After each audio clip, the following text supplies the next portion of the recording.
կարծում եմ ծառայությունը իրականացնում է ներքին գործերի նախարարության ծառայությունն է։ Ես ուզում եմ ասել, որ բանտային համակարգը, քրեակատարողական հիմնարկները լրիվ բացի թողի անուշադրության մատնված վիճակում են եւ վերաբերմունքը կալանավորների դատապարտյալների նկատմամբ նեգատիվ իմիջայլոց վերաբերմունք է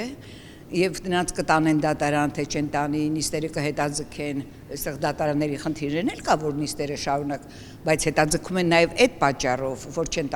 տանում կալանավորներին դատարաններ, ու մարդիկ այսպես տարին կարող է մեկ անգամ մի հատ նիստ լինի կամ չլինի, այս վիճակն է։ Ես դա բացատրում եմ այդ բացահայտ անուշադրության մատնելով,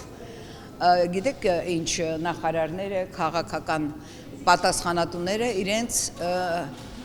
կարծես բոլորը աշխատում են առաջին դեմքի համար եւ մնացած խնդիրները դարձել են երկրորդական։ Կալանավայրերը ենթարկվում են արդարադատության նախարարությանը եւ մենք տեսնում ենք, որ նախարարը